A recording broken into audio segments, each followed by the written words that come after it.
নমস্কাৰ ছাত্ৰ ছাত্ৰীসকল ই কক্ষাৰে তোমালোকক স্বাগতম জনাইছো মই তোমালোকৰ তৰালী মেম মই আজি তোমালোকৰ অষ্টম শ্ৰেণীৰ সমাজ বিজ্ঞান বিষয়ৰ ইতিহাস খণ্ডৰ অন্তৰ্গত পাঠ নম্বৰ 7 ইষ্ট ইণ্ডিয়া কোম্পানীৰ শাসনকালত সংস্কাৰসমূহৰ বিষয়ে আমি আজি আলোচনা কৰিম এই পাঠটিৰ 4 নম্বৰ অংশ আজি আমি আলোচনা কৰিম ইয়াৰ আগৰ শ্ৰেণীত আমি আগৰ অংশখিনি 1 2 3 অংশ আলোচনা কৰিছিলো আজি আমি ইয়াৰ 4 নম্বৰ অংশ আলোচনা কৰিম এই অংশত তোমালোকে ইষ্ট ইণ্ডিয়া কোম্পানী শাসনকালত যিবোৰ সংস্কাৰ হৈছিল তাৰে ভিতৰত আছিল কি সমাজ সংস্কাৰত কিছুমান অনুষ্ঠান প্ৰতিষ্ঠানো কি কৰিছিল বিভিন্ন ধৰণৰ ভূমিকা পালন কৰিছিল তাৰে আজি এটা পাম আমি অনুষ্ঠান ৰামকৃষ্ণ মিছন আজি এতিয়া পাপ কৰিবলগীয়া অনুষ্ঠানটোৰ নাম হ'ল কি ৰামকৃষ্ণ মিছন ইয়াৰ আগৰ শ্ৰেণীত তোমালোকে ব্ৰাহ্ম সমাজ আৰ্য সমাজ প্ৰাৰ্থনা সমাজৰ বিষয়ে পঢ়িলা বা বুজিলা আজি আমি তেওঁলোকৰ নিচিনাই কিছুমান অন্য প্ৰতিষ্ঠানৰ বিষয়ে বা অনুষ্ঠানৰ বিষয়ে যিয়ে কি কৰিছিল ইষ্ট ইণ্ডিয়া কোম্পানী শাসনকালত কিছুমান সমাজত পৰিৱৰ্তন বা সংস্কাৰ কৰিছিল তাৰ বিষয়ে আমি জানিম ঠিক আছে চাওঁ বাৰু দিয়া ৰামকৃষ্ণ মিছনেনো কি কৰিছিল আৰু কেনেদৰে সমাজত কি কৰিছিল সহায় সহযোগ কৰিছিল আৰু পৰিৱৰ্তন আনিছিল চোৱা ৰামকৃষ্ণ পৰমহংসদেৱ এইজন ব্যক্তিক তোমালোকে কেতিয়াবা দেখা পাইছানে বাৰু নিশ্চয় চাগে দেখা পাইছা এওঁ হৈছে কোন ৰামকৃষ্ণ পৰমহংসদেৱ দক্ষিণেশ্বৰ কলিকতাৰ হয় কালী মন্দিৰৰ এজন তেওঁ পুৰোহিত আছিলে চোৱা এখেত পুৰোহিত আছিলে ব্ৰাহ্মণ এজন মন্দিৰত পূজা পাঠ কৰা এজন পুৰোহিত এই মন্দিৰটোৰ কি আছে প্ৰাধান্য আছে ঈশ্বৰৰ প্ৰতি বা এই মন্দিৰটোৰ প্ৰতি মানুহৰ আস্থা আছে এই মন্দিৰটোৰে তেওঁ কি আছিল পুৰোহিত আছিল স্কুল বা কলেজলৈ যোৱা নাছিল এই ব্যক্তিজন কিন্তু শিক্ষিত নাছিল তেওঁ কোন ধৰণৰ স্কুল বা কলেজলৈ যোৱা নাছিল তথাপিতো কেনেকৈ তেওঁ কি কৰিলে চাওঁ বাৰু দিয়া এই ব্যক্তিজনে কিন্তু মূৰ্তি পূজাত বিশ্বাসী তেওঁ নিজেই যিহেতু এজন পুৰোহিত হয় নহয় তেওঁতো মূৰ্তি পূজাত বিশ্বাস কৰিব আৰু তেওঁ কালী সাধক আছিলে কালী সাধনা তেওঁ কৰিছিলে কালী মাৰ ওপৰত তেওঁ কি আছিলে অগাধ বিশ্বাস আছিল সেইকাৰণে তেওঁ কি আছিলে মূৰ্তি পূজাত তেওঁ বিশ্বাসী আছিল কিন্তু ইয়াতে আকৌ এটা কি লাগি আছে কিন্তু লাগি আছে তেওঁ বাৰু কেনেকৈ সমাজ সংস্কাৰক হ'ব পাৰে চাই লওঁ দেই কিন্তু তেওঁ মূৰ্তি পূজাত বিশ্বাসী আছিল যদিও অনানুষ্ঠানিক অনুষ্ঠান বিৰোধী আছে তাৰমানে যিবোৰ নীতি নিয়ম সমাজৰ কাৰণে দৰকাৰী নহয় বা প্ৰয়োজনীয় নহয় যে যিয়ে সমাজখনক কি কৰিছে শুধৰণি কৰা নাই সমাজৰ ওলোটা কি কৰিছে লোকচানহে কৰিছে তেওঁ সেইবোৰ আনুষ্ঠান তাৰমানে অনুষ্ঠান বা সেই নীতি নিয়মবোৰ তেওঁ কি কৰিছিলে বিৰোধী আছিলে ভক্তিৰ দ্বাৰাহে ঈশ্বৰক বিচাৰি পোৱা যায় বুলি তেওঁ বিশ্বাস কৰিছিল তেওঁ সেইটো হয় তেওঁ কৈছিলে যে ঈশ্বৰৰ প্ৰতি ভক্তি ভাৱ বা শ্ৰদ্ধা ভাৱ সদায় ৰাখিবা যাৰ দ্বাৰা আমি কি পাম ঈশ্বৰক পাম সকলোৱে আন ধৰ্মৰ প্ৰতি সহনশীল হোৱাটো বিচাৰিছে আৰু আনকি তেওঁ সকলো সমাজত সকলোকে কৈছিলে যে নিজৰ ধৰ্মৰ প্ৰতি বিশ্বাস ৰখা কিন্তু আন ধৰ্মৰ প্ৰতি তোমালোক সহনশীল হোৱা তাৰমানে আন ধৰ্মৰ প্ৰতিও তোমালোকে কি কৰিবা শ্ৰদ্ধা ভক্তি ভাৱ সদায় ৰাখিবা যে সকলো ধৰ্মই সমান আৰু সকলোৰে নিজৰ ধৰ্মৰ প্ৰতি আস্থা বা বিশ্বাস থাকে কোনেও কাৰো ধৰ্মত কি কৰিব লাগে আঘাত হানিব নালাগে তেওঁ এইবোৰ কৰিছিলে এতিয়া ৰামকৃষ্ণ মিছনৰ লগত এতিয়া আমি স্বামী ৰামকৃষ্ণ পৰমহংসদেৱক পালো কিন্তু তেওঁৰ লগত জড়িত ৰামকৃষ্ণ মিছনৰ ক্ষেত্ৰৰ লগত জড়িত ব্যক্তিজন আছিল কোন জানানে স্বামী বিবেকানন্দ আজি আমি বিবেকানন্দৰ বিষয়ে এতিয়া আমি পঢ়িম যিজন ৰামকৃষ্ণ মিছন তেওঁ অনুষ্ঠানটো কি কৰিছিলে প্ৰতিষ্ঠা কৰিছিলে কিন্তু এই ৰামকৃষ্ণ মিছন সন্থাটো আৰম্ভণি কৰিছিলে কোনে জানানে স্বামী পৰমহংসদেৱেই তাৰমানে অনুষ্ঠানটো বনাইছিল কিন্তু ইয়াক মিছনলৈ পৰিৱৰ্তন কৰিলে কোনে জানানে আমাৰ স্বামী বিবেকানন্দৰ বিষয়ে তোমালোকে চাগে অলপ হ'লেও জানা কাৰণ তেওঁ ভাৰতৰ ইতিহাসৰ পাতত সদায় তেওঁ উজলি থাকিব তেওঁ সদায় আমাৰ কাৰণে আদৰ্শৰ স্বৰূপ হৈ থাকিব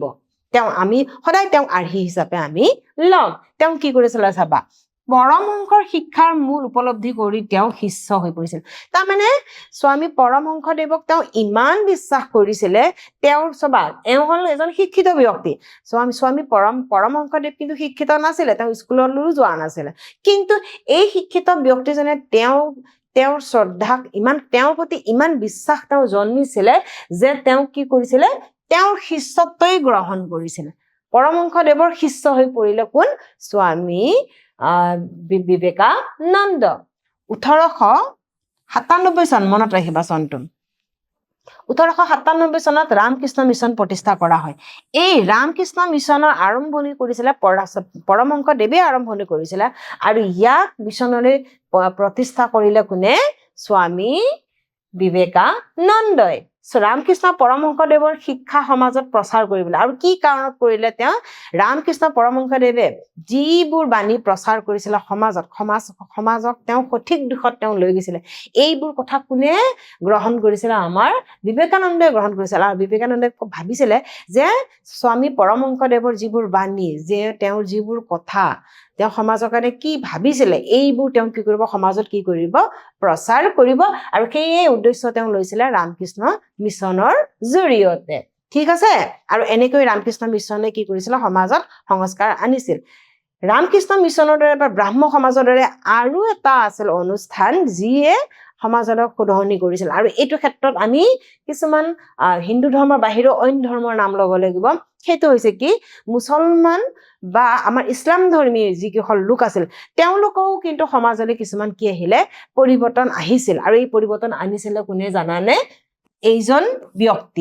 ব্যক্তি কোন হয় তোমালোকে বাৰু পাবা দেই এতিয়া আমি চাওঁ আৰু এইজন ব্যক্তিয়ে আলিগড় আন্দোলনৰ জৰিয়তে ইছলাম ধৰ্মী সমাজলৈ বা ইছলাম ধৰ্মী মানুহৰ মাজলৈ কি কৰিছিলে কিছুমান পৰিৱৰ্তন আনিছিলে চাবা এতিয়া আমি চাওঁ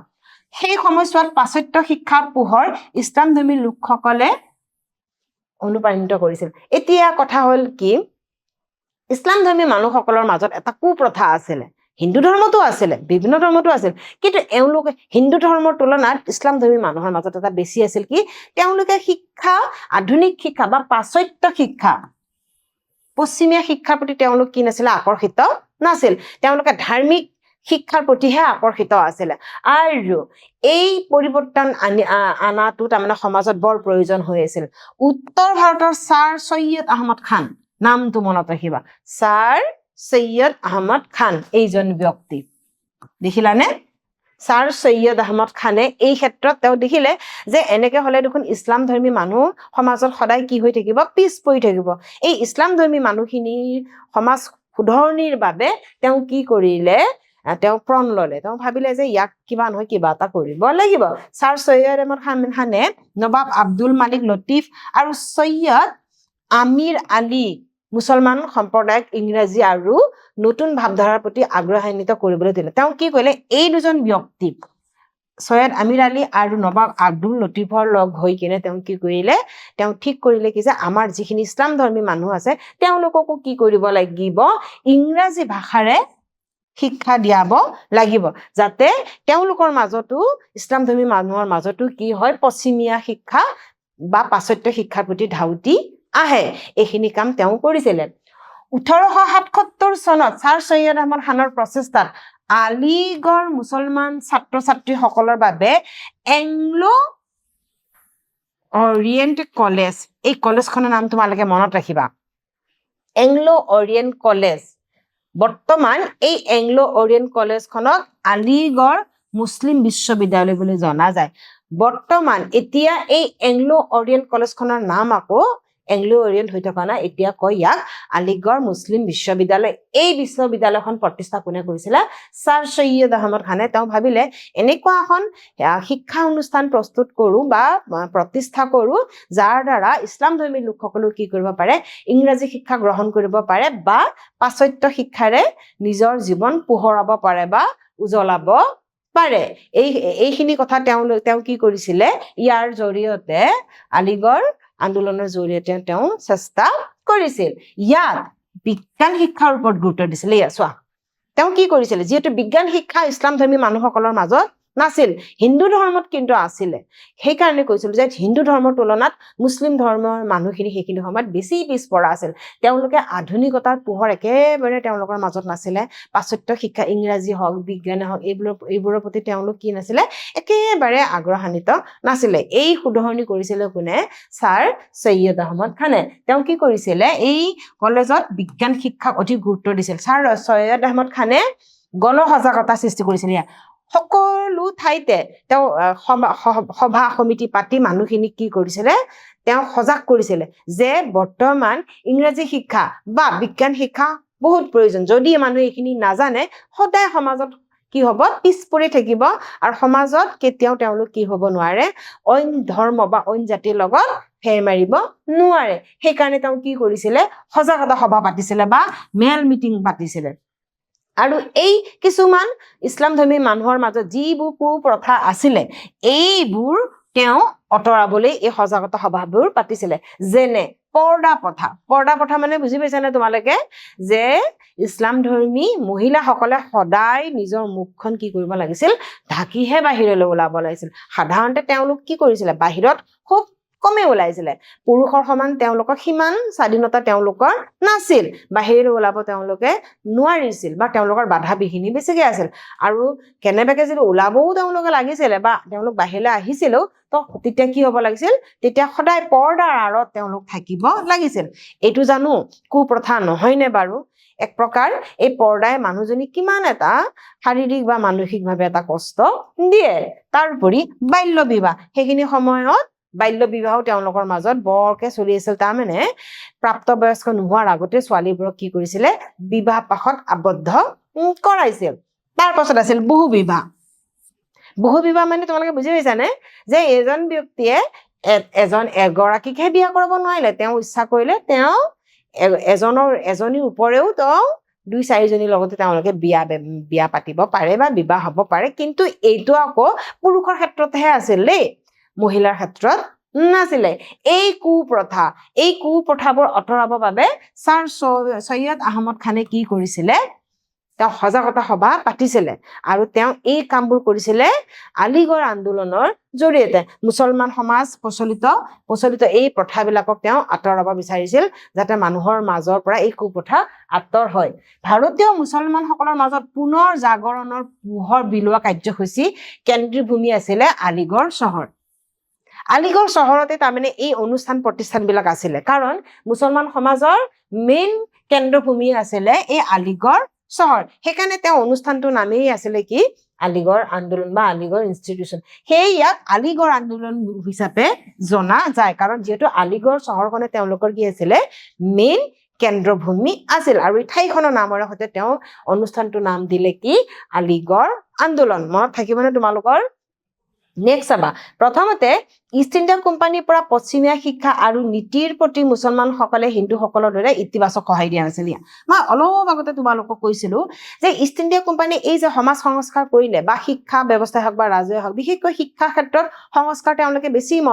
মনোযোগ দিছিল পশ্চিমীয়া শিক্ষা ইংৰাজী শিক্ষা বা বিজ্ঞান শিক্ষাৰ প্ৰতি আমাৰ হিন্দু সমাজে যিমান আঁকোৱালি ল'লে বা যিমান আগ্ৰহান্বিত হ'ল আগুৱাই গ'ল এই মুছলমান সমাজে কিন্তু তেওঁলোকক কি কৰা নাছিলে সঁহাৰি জনোৱা প্ৰথমতে ইতিবাচক সঁহাৰি জনোৱা নাছিল বা তেওঁলোকে গ্ৰহণ কৰা নাছিল এইবিলাকে তেওঁলোকক কি কৰিছিলে সামাজিক ক্ষেত্ৰত বহুত পিছপৰাই ৰাখিছিলে 18শ শতিকাৰ শেষৰ ফালে আৰু 19 শতিকাৰ আৰম্ভণিতে ভাৰতত ৱাহাবী আন্দোলনৰ উত্থান হ'ল এতিয়া এটা নতুন আন্দোলনৰ কথা নাম তোমালোকে শুনিবা সেইটো হৈছে কি ৱাহাবী আন্দোলন এটা তাৰে সামঞ্জস্য একে সমসাময়িক হিচাপে এটা ৱাহাবী আন্দোলন মুছলমানসকলৰ মাজত সেইখিনি সময়ত প্ৰচলিত হৈ আছিলে ৰক্ষণশীল মুছলমানসকলে পশ্চিমীয়া ধাৰণাসমূহৰ ওপৰত সমাজৰ পুনৰ গঠন প্ৰক্ৰিয়াত ক্ষুব্ধ হৈছিল তাৰমানে এই ৱাহাবীসকলৰ আন্দোলনত তেওঁলোকে ভাবিছিলে যে পশ্চিমীয়া শিক্ষা মুছলমান বা ইছলাম ধৰ্মী মানুহৰ মাজত কেতিয়াও প্ৰয়োজন নাই সেই ধাৰণাসমূহে আমাৰ সমাজখন কি কৰিব বেয়াহে কৰিব এই ধাৰণাটো তাৰমানে সেইখিনি সময়ত এই ৱাহাবী আন্দোলনৰ জৰিয়তে মুছলমান বা ইছলাম ধৰ্মী মানুহৰ মাজত প্ৰচলিত আছিল মুছলমানসকলৰ মাজত ৱাহাবী বিশ্বাসীসকলে এনে খুবত উৎসাহিত হৈছিল আৰু তেওঁলোকে তাৰমানে বেছিভাগ মুছলমান মানুহসকলে কি কৰিছিল বেছি উৎসাহিতহে হৈছিলে পিছলৈ ছাৰ ছৈয়দ আহমদ খানৰ নেতৃত্বত মুছলমান সম্প্ৰদায়ৰ ভিতৰত এক নৱজাগৰণৰ সৃষ্টি হ'ল দেখিলানে ৱাহাবী আন্দোলনে যিবোৰ কাৰ্য কৰিছিলে তেওঁলোকে কি কৰিছিলে তেওঁলোকৰ মাজৰ যিবোৰ কুপ্ৰথা প্ৰচলিত আছিল সেই সকলোবোৰ প্ৰথা নৱজাগৰণৰ পৰিৱৰ্তন কোনে কৰিলে ছাৰ ছৈয়দ আহমদ খানে ভাবা হিন্দু ধৰ্মত বিভিন্ন ধৰণৰ অনুষ্ঠান প্ৰতিষ্ঠান থকাৰ দৰে ইছলাম ধৰ্মী মানুহৰ কাৰণেও ছাৰ ছৈয়দ আহমদ খানে নৱজাগৰণৰ ব্যৱস্থা কৰিলে গতিকে মুছলমানসকলে হওক বা ইছলাম ধৰ্মী যিসকল ব্যক্তি আছে সদায় এই নৱজাগৰণৰ কাৰণে ছাৰ ছৈয়দ আহমদ খানৰ চিৰকৃতজ্ঞ হৈ থাকিব এতিয়া এই সামাজিক সংস্কাৰৰ ক্ষেত্ৰত এই অনুষ্ঠান প্ৰতিষ্ঠানবিলাক যেনেকৈ তোমালোকে পালা ব্ৰাহ্ম সমাজ আৰ্য সমাজ প্ৰাৰ্থনা সমাজ বা আলিগড় আন্দোলন বা ৰামকৃষ্ণ মিছন এনেকে দৰে কিছুমান ব্যক্তিও ব্যক্তিগতভাৱে কিন্তু সামাজিক সংস্কাৰ সেইখিনি সময়ত কৰি আছিলে এতিয়া আমি কিছুমান ব্যক্তিৰ বিষয়ে পাম তেওঁলোকৰ কোনো অনুষ্ঠান বা প্ৰতিষ্ঠানৰ লগত তেওঁলোক জড়িত নহয় ব্যক্তিগতভাৱে তেওঁলোকে কিছুমান কি কৰিছিলে সামাজিক সংস্কাৰ কৰিছিল যেনে দুই এজন ব্যক্তিৰ বিষয়ে আমি ব্যক্তিগতভাৱে সামাজিক সংস্কাৰৰ ক্ষেত্ৰত পাম তাৰে ভিতৰত প্ৰথম আমি নাম ল'ব লাগিব জানানে ঈশ্বৰচন্দ্ৰ বিদ্যাসাগৰ এওঁৰ নামটো সদায় ইতিহাসত জিলিকি থাকিব ঈশ্বৰচন্দ্ৰ বিদ্যাসাগৰৰ নাম তোমালোকে চাগে নিশ্চয় কেতিয়াবা তেওঁৰ নাম শুনিছা আৰু নাই শুনা যদি আজি অকণমান তেওঁৰ বিষয়ে গম পাবা তোমালোকে ঈশ্বৰচন্দ্ৰ বিদ্যাসাগৰে ব্যক্তিগতভাৱে সমাজ সংস্কাৰৰ উদ্দেশ্য তেওঁ হাতত লৈছিল আৰু তেওঁ মেইন উদ্দেশ্য বা মুখ্য কাম বুলি তেওঁ লৈছিল আৰু সমাজত শুধৰাবলৈ তেওঁ কিছুমান কৰ্ম কৰিছিল কি কৰিছিল চাওঁ দেই চাবা বংগৰ ঈশ্বৰচন্দ্ৰ বিদ্যাসাগৰে স্ত্ৰী শিক্ষাৰ ওপৰত লগত জড়িত এতিয়া চোৱা তোমালোকে অলপ গমেই পাইছা ইয়াৰ আগতে যে সেই মধ্যযুগত বা আধুনিক যুগৰ প্ৰথম আৰম্ভণিতে আমাৰ ভাৰতবৰ্ষত কি আছিলে স্ত্ৰী শিক্ষা তাৰমানে ছোৱালী শিক্ষাৰ ওপৰত বেছি গুৰুত্ব নাছিল লাগিলে সেইটো যি ধৰ্মৰ ব্যক্তিয়ে নহওক কিয় হিন্দুসকলৰ মাজতো কিন্তু সেইটো প্ৰথা আছিলে প্ৰথম অৱস্থাত ছোৱালীবোৰক শিক্ষাৰ পৰা বৰ্জিত কৰি ৰাখি ধৰিছিল মানে তেওঁলোক বৰ্জন তেওঁলোক আৰু শিক্ষা ল'ব কাৰণ শিক্ষা ল'বলৈ তেওঁলোক ক'ত যাব লাগিব ঘৰৰ বাহিৰত যাব লাগিব তো সেইকাৰণে তেওঁলোকৰ কাৰণে শিক্ষা কি নাছিলে মুক্ত নাছিলে বিদ্যাসাগৰে কি কৰিছিলে সমাজৰ এই কুপ্ৰথা তেওঁ ভাবিছিলে যেতিয়ালৈকে স্ত্ৰীসকল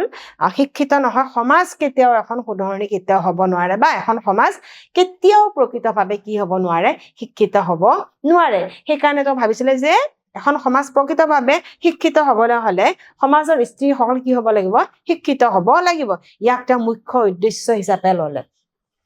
সমাজ উন্নয়নৰ বাবে নাৰী শিক্ষাৰ ওপৰত তেওঁ গুৰুত্ব প্ৰচাৰ কৰিবলৈ চেষ্টা কৰিছিল তেওঁ নাৰী শিক্ষাক প্ৰাধান্য দিছিলে তেওঁৰ এই প্ৰচেষ্টাত সফল স্বৰূপে 19 শতিকাৰ মাজভাগত বহু মহিলাই ঘৰতেই থাকি নিজকে শিক্ষা গ্ৰহণৰ সুযোগ ল'লে দেখিলানে তেওঁ ঘৰে ঘৰে গৈ তেওঁ মহিলা শিক্ষা বা নাৰী শিক্ষা যে দিব লাগে যে তেওঁ ঘৰে ঘৰে গৈছিলে তেওঁ সকলোকে কৈছিল তেওঁ সজাগতা সভা পাতিছিল আৰু কৈছিলে যে স্ত্ৰী শিক্ষা বহুত প্ৰয়োজন স্ত্ৰী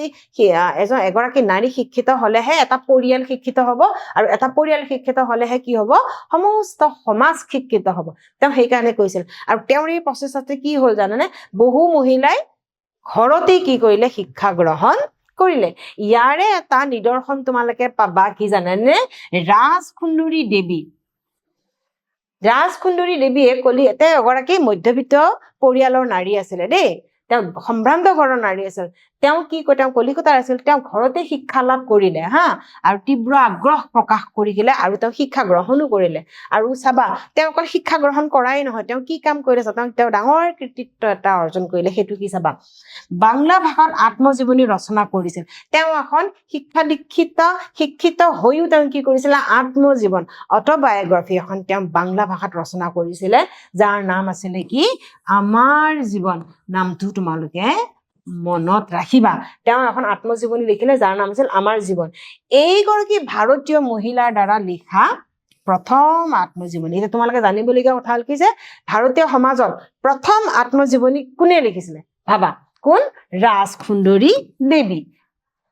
আত্মজীৱনীখনৰ নাম আছিলে কি আমাৰ জীৱন মনত থাকিবনে চোৱা তেওঁ ঘৰতেই শিক্ষিত হৈ শিক্ষা দীক্ষা লৈ তেওঁ ভাৰতৰ প্ৰথম আত্মজীৱনী লিখা মহিলা হৈ পৰিলে ভাবা সমাজ কিমান পৰিৱৰ্তন